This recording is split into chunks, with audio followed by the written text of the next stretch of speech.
Hello मेरे प्यारे प्यारे बच्चों। आज की इस वीडियो में भाई तुम्हारे लिए लेके आया हूं वेव ऑप्टिक्स, जिसमें मैं तुम्हें क्या कराने वाला हूं। जैसा कि तुम जानते हो कि मैं हर चैप्टर के प्रीवियस ईयर क्वेश्चंस प्लस उनका कॉन्सेप्ट बहुत अच्छे से तुम्हें तैयार करा रहा हूं, और जो कि तुम्हारी बोर्ड में बहुत हेल्प करेगा, है ना। उस चीज को ध्यान में रखते हुए ही आज की वीडियो को हम स्टार्ट कर रहे हैं। आज की वीडियो में हम वेव ऑप्टिक्स पढ़ना स्टार्ट करेंगे। इसके पहले कॉन्सेप्ट और थ्योरी पढ़ेंगे, फिर इसके हम पीवाईक्यू लगाएंगे, है ना। इसी तरीके से हम हर एक चैप्टर को करते जाएंगे। मेरे साथ साथ पढ़ता रहे, पेन कॉपी साथ में रखा कर, तेरी सारी चीजें बहुत अच्छे से क्लियर करा दूंगा। बस तुझे लगे रहना है और अब की बार करना है भाई 95 पार। चल तुझे लेके चलता हूं बिना किसी टाइम वेस्टेज के। क्या करना है? वेव ऑप्टिक्स स्टार्ट करना है ना भाई। वेव ऑप्टिक्स अगर हम स्टार्ट कर रहे हैं तो तुझे पहले एक बात क्लियर कर देता हूं। ये जो ज्योमेट्री है, ये जो लोकस है, ऐसे पॉइंट्स का जो पॉइंट्स पर वाइब्रेशन कैसा पहुंचा है, सेम पहुंचा है। किसकी वजह से पहुंचा है? सोर्स की वजह से पहुंचा है। सोर्स की वजह से इन पॉइंट्स पर जो वाइब्रेशन पहुंचा है हर एक पर सेम पहुंचा है, क्योंकि सोर्स से सारे पार्टिकल्स की दूरी एक जैसी है ना। तो सेम वाइब्रेशन पहुंचा है। तो मैं बोलूंगा कि ये पार्टिकल्स क्या है? सेम फेज में है। इट मींस जो पार्टिकल इनमें से ये वाला पार्टिकल ऊपर को जा रहा है, तो सेम टाइम पर इसी इसी ज्योमेट्री पर जो दूसरा पार्टिकल होगा वो भी कहां जा रहा होगा? ऊपर को। समझ रहा है बात को? तो सेम फेज में है, क्योंकि यहां पर वाइब्रेशन कैसा पहुंचा है? सेम पहुंचा है। तो वेव फ्रंट एक ऐसी ज्योमेट्री जिस पर जितने भी पार्टिकल्स हैं वो सब कैसे वाइब्रेट कर रहे हैं? सेम फेज में वाइब्रेट कर रहे हैं। सही है। तो ऐसी ज्योमेट्री को, ऐसे लोकस को हमने क्या नाम दिया है? वेव फ्रंट, है ना। तो ये वेव फ्रंट होता है। समझ में आया? हमारा टॉपिक है बहुत ज्यादा इंपॉर्टेंट है भाई तेरे लिए। तो बच्चे इसको याद रखना है। टॉपिक का नाम है हाइगेन्स प्रिंसिपल। क्या नाम है? हाइगेन्स प्रिंसिपल। क्या होता है आजा बताता हूँ। क्या होता है हाइगेन्स प्रिंसिपल, बताता हूँ, है ना। बाद में इसकी डेफिनेशन पढ़ाऊंगा। पहले एक बार इसको देख ले कि क्या होता है हाइगेन प्रिंसिपल। तो हाइगेन प्रिंसिपल क्या है? एक बात बता, ये क्या है? एक सोर्स है ना। और इस सोर्स के चारों तरफ मैंने ऐसे एक सर्कल ड्रॉ कर दिया, है ना। ये जो सर्कल है, इस पर जितने भी पार्टिकल्स हैं उन पर वाइब्रेशन कैसा गया है? उन पर वाइब्रेशन सेम गया है। क्यों? क्योंकि सोर्स से सबकी डिस्टेंस कैसी है? सेम है। तो सेम तरह का वाइब्रेशन गया है। तो ये जो पॉइंट्स को मिलाकर जो ज्योमेट्री बनी है उसको मैंने क्या बोला है? Wave front. क्या बोला है उसको मैंने? Wave front. तो हाइगेन प्रिंसिपल क्या कह रहा है? हाइगेन प्रिंसिपल ये कह रहा है कि हर एक पार्टिकल जो इस वेव फ्रंट पर है, हर एक पार्टिकल वो ऐसे बिहेव कर रहा है जैसे कि अपने आप में एक नया सोर्स हो डिस्टरबेंस का, है ना। यानी कि ये अपने चारों तरफ क्या क्रिएट कर रहे हैं पार्टिकल? ये अपने चारों तरफ भी क्या क्रिएट कर रहे हैं? डिस्टरबेंस क्रिएट कर रहे हैं। मेरी बात समझ में आ रही है? तो ये अपने चारों तरफ क्या क्रिएट कर रहे हैं? डिस्टरबेंस। तो हाइगेन प्रिंसिपल क्या कह रहा है? हर एक पॉइंट वेव फ्रंट पर ऐसे बिहेव कर रहा है जैसे कि एक नया सोर्स हो डिस्टरबेंस का, और जो वो डिस्टरबेंस उसने चारों तरफ क्रिएट किया उसको नाम क्या रख दिया? Secondary wavelets. क्या नाम रख दिया उसको हमने? Secondary wavelets. तो हाइगेन प्रिंसिपल की बात समझ में आई? क्या कह रहा है हाइगेन प्रिंसिपल? हर एक पॉइंट कहां पर? वेव फ्रंट पर ऐसे बिहेव कर रहा है जैसे कि अपने आप में एक नया सोर्स हो डिस्टरबेंस का, है ना। और वो डिस्टरबेंस चारों तरफ जो उसने क्रिएट किया वो क्या कहलाया? Secondary wavelets. ठीक है। फर्स्ट प्रिंसिपल समझ में आ गया हाइगेन प्रिंसिपल का। अब वो क्या कह रहा है? सेकंड प्रिंसिपल हाइगेन प्रिंसिपल का क्या है? सेकंड प्रिंसिपल जो है हाइगेन प्रिंसिपल का वो ये है कि अगर आप इन वेवलेट्स पर आगे की तरफ टेंजेंट ड्रॉ कर दें, आगे की तरफ, है ना। आगे की तरफ क्या कर दें? ड्रॉ टेंजेंट ड्रॉ कर दें आगे की तरफ ऐसे, तो वो आपको नई वेव फ्रंट की पोजीशन देगा। मतलब ये वेव फ्रंट पहले ये थी ना, अब ये आगे शिफ्ट हो गई। कितने समय में हो गई? टी समय में। तो आप बोलोगे कि ये सर्कल किस हिसाब से बनाया? मैंने कहा इनका भी है क्या कि सी इंटू टी। डिस्टेंस कितनी ट्रेवल करी है वेव फ्रंट ने टी समय में? डिस्टेंस बराबर speed into time. Speed light की क्या होती है? सी। तो क्या हो गया? सी इंटू टी। तो यहां पर जो ये रेडियस ली गई है इन सर्कल्स की, वो क्या ली गई है टी समय के बाद? सी इंटू टी की। यानी कि ये जो डिस्टरबेंस है कहां तक पहुंच गया है? कितनी डिस्टेंस ट्रेवल कर लिया उसने? सी इंटू टी। और उनके आपने क्या बनाए हैं? सर्कल बनाए हैं। इन्हीं को क्या बोलते हैं? सेकेंडरी वेवलेट बोलते हैं। और इस पर अगर आप टेंजेंट ड्रॉ कर दें तो वो आपको नए वाली वेव फ्रंट की पोजीशन देगा। समझ गए? तो ये आपका क्या है?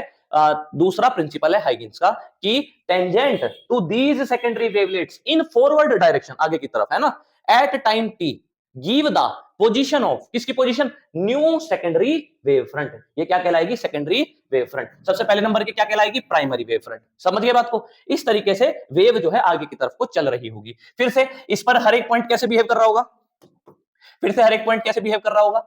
जैसे कि एक नया सोर्स हो। फिर ये क्या क्रिएट करेगा? अपने चारों तरफ डिस्टरबेंस क्रिएट करेगा। इस डिस्टरबेंस को क्या बोलेंगे? Secondary wavelet. फिर आप इस पर क्या ड्रॉ कर देंगे? टेंजेंट। वो आपको नई वेव फ्रंट देगा टी समय के बाद की। फिर ऐसे ऐसे ये वेव आगे की तरफ चलती रहेगी, और इसी को हमने क्या बोला है? हाइगेन्स प्रिंसिपल बोला है।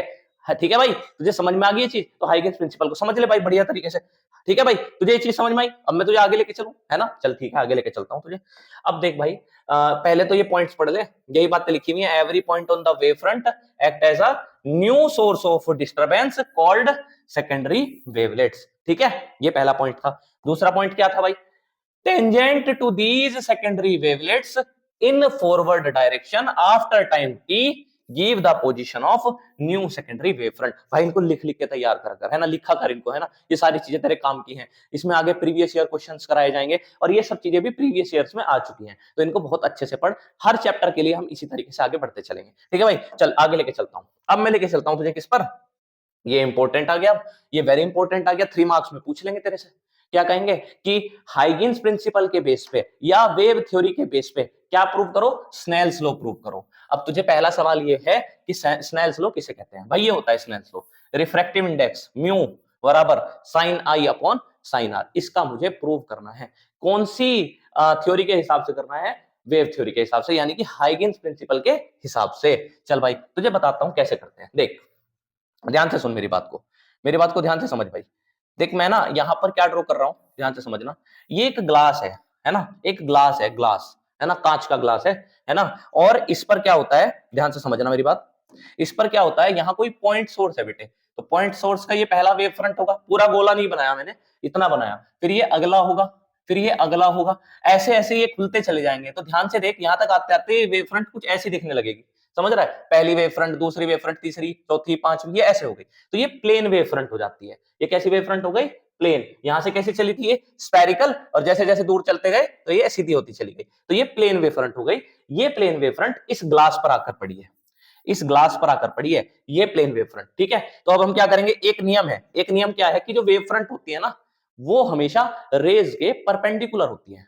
जो वेव फ्रंट होती है वो रेज के परपेंडिकुलर होती है, या फिर ऐसे कह सकता हूं कि जो रेज हैं वो वेव फ्रंट के परपेंडिकुलर होती हैं। तो इसलिए भाई ये रेज बन गई, देखिए ऐसे, ये क्या हो गई हैं?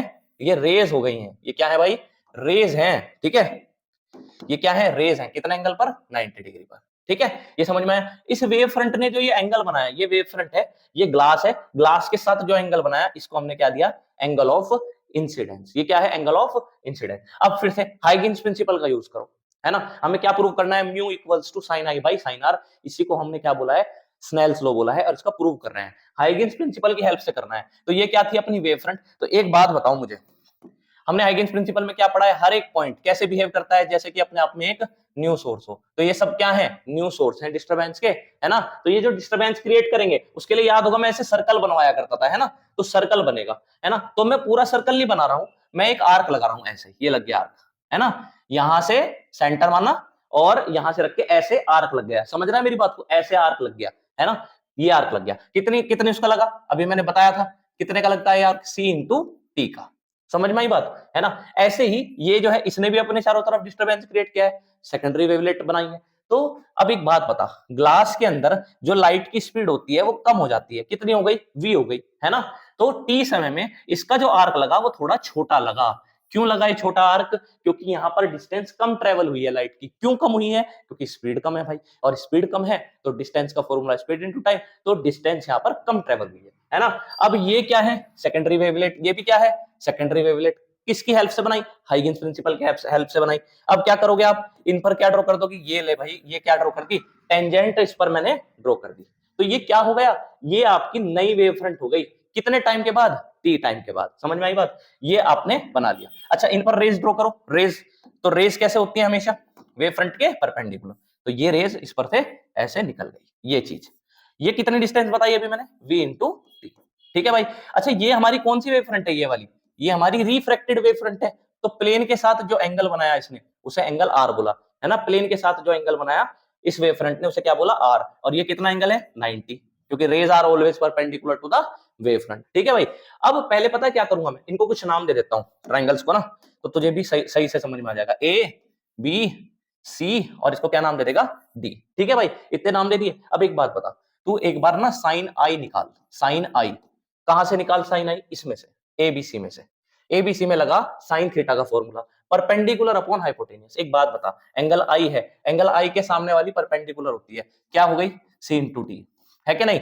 एबीसी में एंगल आई ये रहा, इसके सामने वाली परपेंडिकुलर होती है। साइन थीटा का फॉर्मूला परपेंडिकुलर अपॉन हाइपोटेनियस है, तो परपेंडिकुलर तो हो गई सी इंटू टी। हाइपोटेनियस कौन होती है? 90 के सामने। 90 के जस्ट सामने कौन है? कौन है? एसी है, तो ये क्या हो गया? एसी हो गया। अरे भाई समझ में आई तेरे बात? ये नहीं आगे होगी ना? चल ठीक है। अब एक बात बता भाई, फिर से कौन सा ट्राइंगल लेगा अब की बार जिसमें आर आ रहा है? आर कौन से में आ रहा है? ए डी सी, यहां मेंशन कर दिया कर भाई, ए डी सी, ये वाला ले ले। तो इसमें बता क्या करेगा? साइन आर क्या होता है फॉर्मूला अपने पास? Base upon sorry perpendicular upon hypotenuse. फिर से एंगल के सामने की परपेंडिकुलर ये लाइन है, कितनी है ये? v इंटू टी, तो v इंटू टी। और हाइपोटेनियस क्या है? 90 के सामने, इस ट्राइंगल में 90 के सामने कौन है? AC, तो ये आ गया AC। ठीक है भाई, और दोनों इक्वेशन को क्या कर देगा? डिवाइड करेगा। अगली अगली स्लाइड पे करके दिखाता हूं तुझे, देख। साइन आई इक्वल्स टू कितना आया? C into T upon AC, है कि नहीं भाई? यही तो आया। और साइन आर बता कितना आया? साइन आर आया v into T upon AC, यही तो चीज हुई। दोनों इक्वेशन को डिवाइड कर, AC से AC कैंसिल, T से T कैंसिल, तो sine i upon sine r equals to किसके आ गया? C अपॉन V के। अब तुझे थोड़ा सा समझ आने के हिसाब से बताता हूं भाई, रिफ्रैक्टिव इंडेक्स का ना ये फॉर्मूला होता है speed of light in vacuum upon speed of light in medium. Refractive index का फॉर्मूला है speed of light in vacuum upon speed of light in medium. ये कोई नियम नहीं है, ये सिर्फ फॉर्मूला है रिफ्रैक्टिव इंडेक्स का। तो जहां C अपॉन V लिखा हुआ है वहां पर क्या आ जाएगा? क्या आ जाएगा बता? म्यू आ जाएगा। तो म्यू इक्वल्स टू क्या आ जाएगा?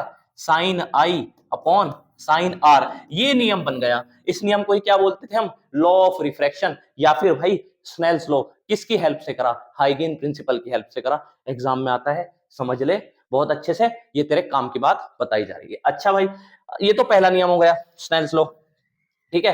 ये डायग्राम समझ ले अच्छे से। पता है एक एक एक बात और लिखते हैं, जब हम ये लिखते हैं ना स्नेल्स लॉ, तो एक बात और लिखते हैं। देखिए ये कौन है?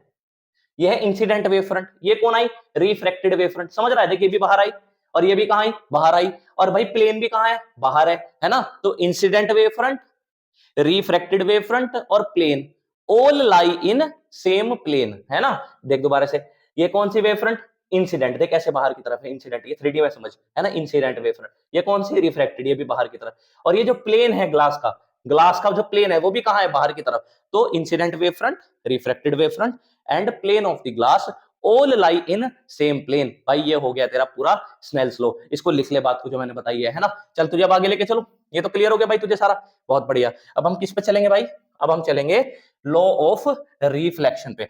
जब लॉ ऑफ रिफ्लेक्शन पढ़ा रहा हूं भाई, ये भी 3 नंबर में आता है, इसको भी अच्छे से समझ ले, है ना? तो देख अब एक बात बता मुझे, एक बात ये बता मुझे कि अगर मैं यहाँ पर तेरे लिए मिरर बनाऊं, ध्यान से समझना, क्या बनाया? मिरर। अच्छा एक बात ध्यान रख भाई, जो तुझे मैंने पीछे पढ़ाया ना, उसमें थोड़ी सी हाइगेन्स प्रिंसिपल को मेंशन जरूर करना है तुझे, है ना? कि जैसे तूने डायग्राम बनाया, देख ये तूने डायग्राम बनाया, तो इसमें तुझे मेंशन करना है कि एवरी, दोबारा से लिखना है, every point on this wave front act as a new source of disturbance, है ना? ये सारी बात जो हाइगेन प्रिंसिपल के दोनों पॉइंट है ना, वो जरूर मेंशन होनी चाहिए, नहीं नंबर कट जाएंगे तेरे। ध्यान रखिए इस बात को, कभी फिर ये बोले कि बताया नहीं था सर ने। आजा तुझे आगे लेके चलता हूं। देख ये क्या है अपने पास? मिरर। ये क्या है अपने पास? मिरर। क्या प्रूव कर रहे हैं आपकी बार? Law of reflection. क्या प्रूव कर रहे हैं? Law of reflection. तो भाई एक बात बता, एक बात बता भाई, ध्यान से देख, ध्यान से सुन मेरी बात को। ये देख, ये कौन है? देख के बता कौन है? ये तेरा फिर से वेव फ्रंट है। कहां से आया? कोई पॉइंट सोर्स रहा होगा, इसके चारों तरफ ऐसे वेव फ्रंट्स बन रही होंगी, और ये ऐसे ऐसे आते आते यहाँ पर ये वेव फ्रंट हो गई। समझ में आई मेरी बात? अच्छा अब ध्यान से सुन, ध्यान से सुन। रेज कैसे होती हैं? परपेंडिकुलर होती हैं वेव फ्रंट के। तो ये कौन हो गई? ये तेरी रेज हो गई। क्लियर है मेरी बात? अरे भाई क्लियर है? ये समझ में आ रहा है तेरे? बहुत बढ़िया है, आ रहा होगा भाई, ऐसी बात थोड़ी है, आ रहा होगा, पक्की बात है। ये 90 पे है, यहां तक कोई प्रॉब्लम? तूने बोला नहीं सर यहाँ कोई प्रॉब्लम नहीं। ये इंसिडेंस एंगल का कहलाया, angle of incidence. Wave front ने मिरर के साथ जो एंगल बनाया वो क्या है? एंगल ऑफ इंसिडेंस, है ना? हमें क्या प्रूव करना है? Law of reflection. छोटी क्लास में पढ़ा है ना, आई इक्वल्स टू आर, है ना? वही प्रूव करना है, लेकिन किसकी हेल्प से करना है? वेव थ्योरी की हेल्प से। अच्छा फिर से क्या पढ़ा रखा है मैंने तुझे कि हर एक पॉइंट इस वेव फ्रंट पर कैसे एक्ट कर रहा होगा, जैसे कि अपने आप में भाई एक नया सोर्स हो।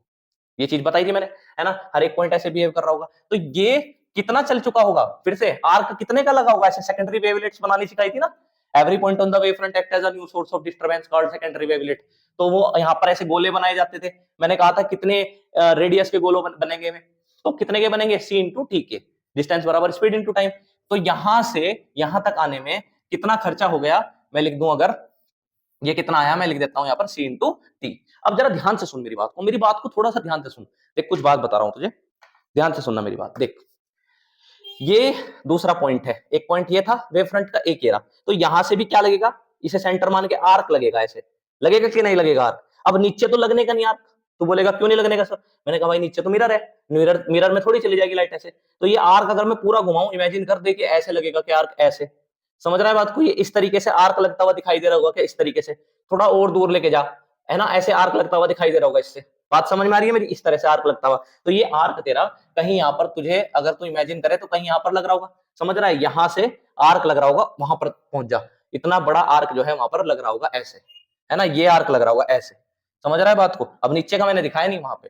तो यानी कि ये point C into T distance travel करके यहाँ पहुंच चुका होगा, कितने समय में, टी टाइम में। तो एक तो पॉइंट यहाँ आ गया था, ये वाला तो यहाँ आ गया था, टी समय में कितने डिस्टेंस ट्रेवल करके आया था, सी इंटू टी। ये भी कितनी करेगा, सी इंटू टी। तो बोलेगा क्यों, मैंने कहा नीचे तो जा नहीं रहा, तो ये भी उतनी डिस्टेंस ट्रेवल करेगा क्योंकि इसकी स्पीड भी क्या है, सी है ना। तो एक पॉइंट टी समय के बाद ये हो गया, और ये वाला पॉइंट जो है यहाँ पर इसका क्या आ गया, आर्क आ गया। अब इसको मैंने इससे ज्वाइन कर दिया, टेंजेंट ड्रॉ कर दी, तो ये क्या कहलाई, ये कहलाई रिफ्लेक्टेड वेव फ्रंट। ये क्या कहलाई, रिफ्लेक्टेड वेव फ्रंट भाई, है ना। तो देख ध्यान से सुन, ये वेव फ्रंट ऐसे आ रही थी, इंसिडेंट वेव फ्रंट, और टकरा के ऐसे निकल गई। कर पा रहा है इमेजिन, समझ में आ रही बात, ये ऐसे ऐसे ऐसे आई और टकरा के ऐसे ऐसे ऐसे निकल गई। चल अगर इस पे मैं रेज ड्रॉ करता हूं, रेज आजा, रेज अगर मैं ड्रॉ करूं तो एक तो ये गई, एक ये गई, और भाई एक आपकी रे ये गई। मेरी बात समझ में आई। तो देख ये क्या है, रेज है, कौन सी रेज, रिफ्लेक्टेड रेज। अच्छा तेरी वेव फ्रंट कौन सी आई थी, ये वाली आई थी क्या, ये वाली लाइन, है ना, ये वाली नई वेव फ्रंट आई थी। तो ये जो एंगल है ये वाला एंगल क्या कहलाया जाएगा, एंगल ऑफ रिफ्लेक्शन। ये कौन सा एंगल है, एंगल ऑफ रिफ्लेक्शन। इसको कुछ नाम दे दूं, अब ए बी, इसका नाम दे दूं सी, इसका नाम दे दूं डी, है ना भाई। अब जब तू इसकी थ्योरी लिखेगा भाई, थोड़ा सा समझ बात को, जब तू इसकी थ्योरी लिखेगा ना, तो ये बात तुझे लिखनी है, डायग्राम बनेगा, और फिर तुझे हाइगेंस प्रिंसिपल लिख देना है, दोनों पॉइंट्स, कि ये जो आपको दिखाई दिया डायग्राम में, इंसिडेंट वेव फ्रंट आई और ये रिफ्लेक्टेड गई, है ना। तो ये किसकी वजह से ऐसा हुआ, अकॉर्डिंग टू हाइगेंस प्रिंसिपल। दोनों पॉइंट्स लिख देना है हाइगेंस प्रिंसिपल के, बस, और फिर ये डायग्राम बना के अपना काम हो जाएगा। अच्छा अब मुझे एंगल आई को किसके इक्वल दिखाना था, एंगल आर के। अब हम 10th क्लास में जाएंगे भाई, ठीक है भाई। अब हम कौन सी क्लास में जाएंगे, 10th क्लास में। 10th क्लास में एक बात बता, ये ट्राइंगल दिख रहा है तुझे, ए बी डी, कौन सा ट्राइंगल दिख रहा है, ए बी डी। और कौन सा ट्राइंगल दिख रहा है तुझे, ध्यान से देख, ए सी डी। और कौन सा ट्राइंगल दिखा तुझे, ए सी डी। दो ट्राइंगल भाई तुझे दिखाई दिए। अब इन दोनों ट्राइंगल में ये 90 ये 90 है कि नहीं, क्यों, क्योंकि रेज है, रेज तो कितना एंगल पे पड़ती है, वेव फ्रंट पे 90 पे। ये भी क्या थी, वेव फ्रंट, ये रेज थी, तो ये भी कितना एंगल, 90। तो A B D, angle A B D equal A C D. क्यों, क्योंकि दोनों एंगल कितने आए भाई, 90 आए। तो मैंने इन दोनों ट्राइंगल में क्या चीज इक्वल दिखाई, दो 90 डिग्री के एंगल दिखाए। अब मेरी बात ध्यान से सुन, मेरी बात ध्यान से सुन, यहां से यहां तक जो आर्क लगा था कितने का था, वो सी इंटू टी का, जो यहां से यहां लगाया था, है कि नहीं। और ऐसे ही यहां से जो आर्क वहां लगा था वो कितने का था, सी इंटू टी का। तो जरा ध्यान से देख, जो बीडी है, जो बीडी है वो कितनी है, सी इंटू टी। और जो भाई एसी है वो भी कितनी है, एसी वो भी कितनी है, सी इंटू टी। और एक तो इस ट्राइंगल में आ गई, देख इस वाले ट्राइंगल में कौन आ गई, ये वाली बीडी, है ना। और इस ट्राइंगल में कौन आ गई, एसी। समझ रहा है बात को। तो आपने एक तो 90 डिग्री के दो एंगल दिखा दिए कि जो सेम आ रहे हैं दोनों ट्राइंगल के। एक तूने क्या दिखा दी, साइड दिखा दी, जो कि दोनों ट्राइंगल में सेम आ रही है, सी इंटू टी की। और भाई एक बात बता, दोनों ट्राइंगल का बेस ये वाली लाइन है क्या, अरे है या नहीं है, तो बोलेगा है सर है। ये लाइन जो है इसी पर ये ट्राइंगल बैठा हुआ है और इसी पर ये ट्राइंगल, तो एडी कैसी है, कॉमन है। तो तूने दोनों ट्राइंगल को कैसा दिखा दिया, कॉन्ग्रेंट। कौन सी प्रॉपर्टी से, छोटी क्लास 10th क्लास में, by R H S criteria. कौन से क्राइटेरिया से, आर एच एस क्राइटेरिया से ना, राइट हाइपोटेनियस, और एक एक साइड दिखा दी, तो राइट हाइपोटेनियस साइड। और अगर दो ट्राइंगल कॉन्ग्रेंट हो जाते हैं तो तूने लिख दिया कौन कौन से ट्राइंगल हो गए, एक तो ए बी डी और दूसरा ए सी डी।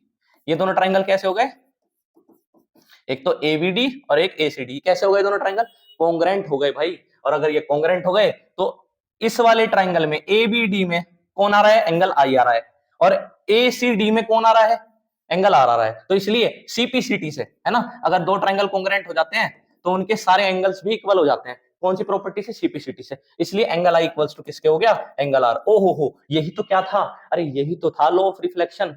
समझ में आई बात या नहीं आई? भाई पूछना तो पड़ेगा ना, आई या नहीं आई? आई इक्वल्स टू क्या आ गया, आर क्या आ गया, angle of incidence equals to angle of reflection, इसी को क्या बोलते हैं, लॉ ऑफ रिफ्लेक्शन। अब एक पॉइंट और लिखना है हमें इसमें साथ में, पता है क्या, ये लिखना है कि जो आपकी इंसिडेंट वेव फ्रंट है ये वाली थी ना, ऐसे है ना, जो आपका प्लेन ऑफ द मिरर है वो ऐसे था, और आपका जो क्या बोलते हैं रिफ्लेक्टेड वेव फ्रंट थी वो भी बाहर को थी। तो तूने देखा कि incident wave front, plane of the mirror, और भाई तेरा reflected wave front, all lie in same plane, वे सब एक ही प्लेन में आए हैं। ये लॉ ऑफ रिफ्लेक्शन का दूसरा नियम हो जाता है, ये साथ में लिखना होता है ना। तो इस तरीके से हमने क्या पढ़ लिया आज, हाइगेन्स प्रिंसिपल क्या है, वेव फ्रंट क्या है, law of reflection, law of refraction बहुत इंपॉर्टेंट है भाई, तुझे आज सारी चीजें क्लियर करा दी। अब तेरे से अगली वीडियो में क्या कर रहा हूँ, बात कर रहा हूँ इंटरफेरेंस की, और उसके फिर पीवाईक्यू करेंगे, फिर डिफ्रैक्शन के पीवाईक्यू करेंगे, डिफ्रैक्शन को पढ़ेंगे, और हमारा वे ऑप्टिक्स खत्म हो जाएगा। आई होप तू इसको एंजॉय कर रहा होगा भाई। इस वीडियो को ज्यादा से ज्यादा अपने